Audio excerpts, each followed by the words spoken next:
Hey guys, hope you're all doing well. I am your host, Drednaw Senpai, and welcome back to another Pokemon card unboxing. And today, we're going to be taking a look at the Pokemon Sword and Shield Vivid Voltage once again, the Drednaw themed deck. I will say this is actually my recording, but unfortunately, wouldn't you know, the volume didn't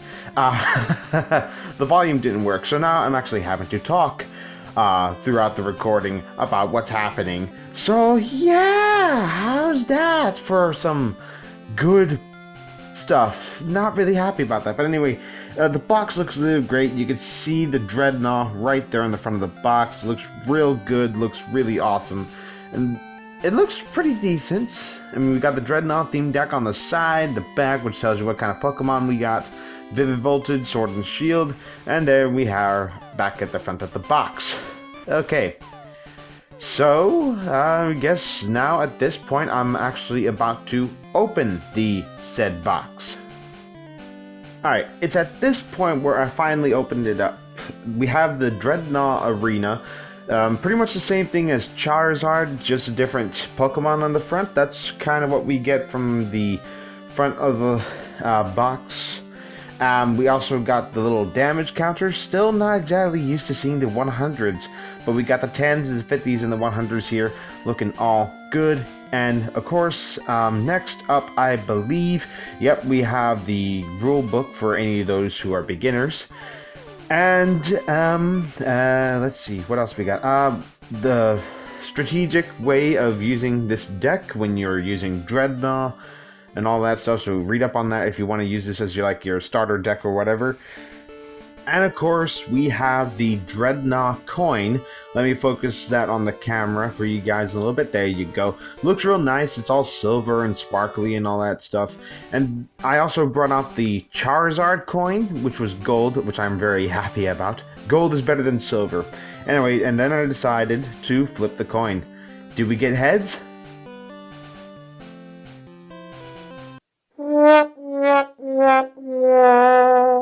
We do not. And then of course we have the promotional holo Drednaw card. I really like the way it looks. I mean, I can't say I have a lot of good feelings about this because I'm still kind of getting to Sword and Shield and Sun and Moon. I have no idea what kind of Pokemon are in it, so you're gonna have to bear with me for a bit. But overall, I like it, and it looks like a pretty decent card. It has Vice Wave. If you played Nessa from your hand during this turn, your opponent's active Pokemon is now paralyzed, and it also has Surf, which is always good in my book. So, again, really like the look of the card, just don't have enough nostalgic feel for it. And then, of course, you see me with the actual Drednaw box in my hands, spin it all around, give you a good look at it, and then, finally, we open the box and see what's inside. Bear with me, though. Again, this is a voiceover from editing me, because I freaking didn't realize that my microphone was off the entire time I was recording this. So we start off with a bunch, and I mean a bunch of water energy. Seriously, we have so many of those. It's not even funny, it's ridiculous. And then of course, the first one we pull out, which surprised me, was Duat of all things. With Water Gun and Aqua Wash, you may put an energy attached to your opponent's active Pokemon into their hand. And then we go back to drawing more cards. Some of them are more familiar than others. This one was a new one for me. It was Nessa. Really like the art on it. Put up to 4 in any combination of water Pokemon and water energy cards from your discard pile into your hands. I mean, I guess it sounds kind of useful, but the only way to use her is if you actually have water Pokemon in your deck. Oh, and there goes the camera. I forgot about that one. And then I believe the next one we had up was Choodle, which was Drednaw's previous form. And its only move is Jaw Lock. During your opponent's next turn, the defended Pokemon can't retreat.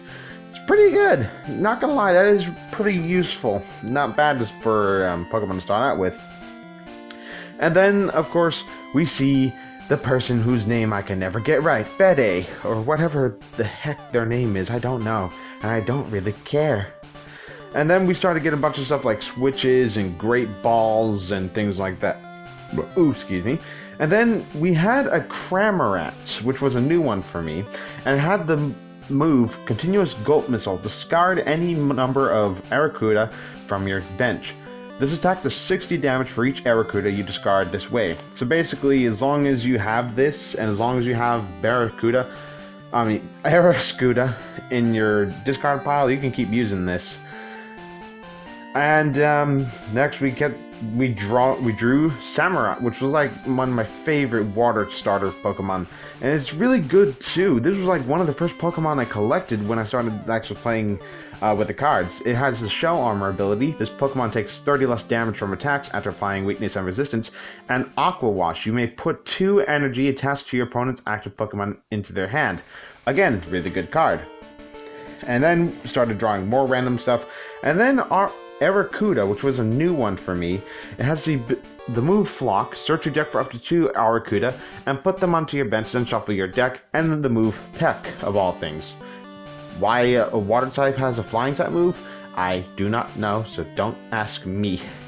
And I think next we just start pulling more and more random cards, including the Evolution Incense and the Professor's Research that we all saw in the last episode of this. I mean, look at this. So many cards all together in one place.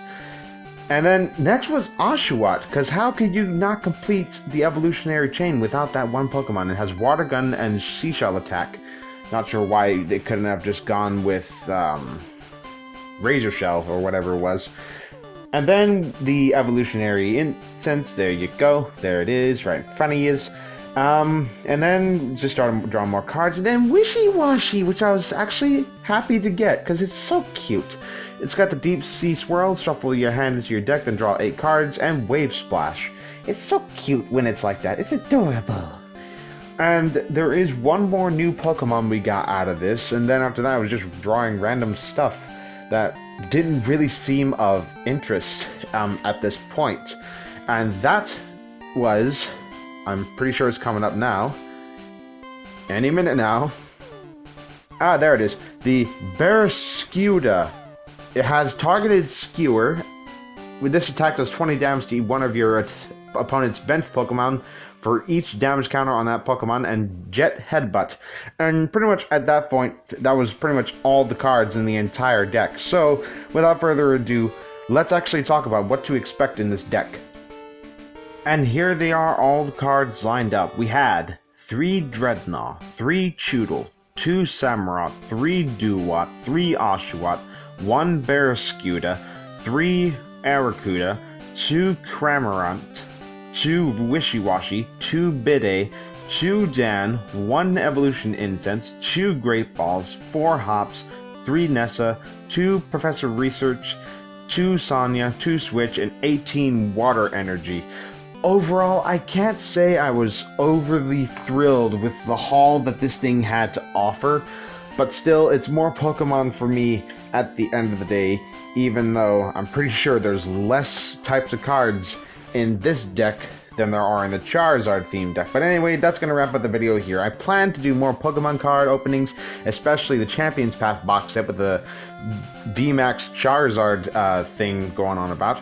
So I'm definitely gonna be checking those out in the future when I'm able to get my hands on them. But until then, this is Tyranno Senpai signing off. Alrighty then, take care now. Bye-bye then.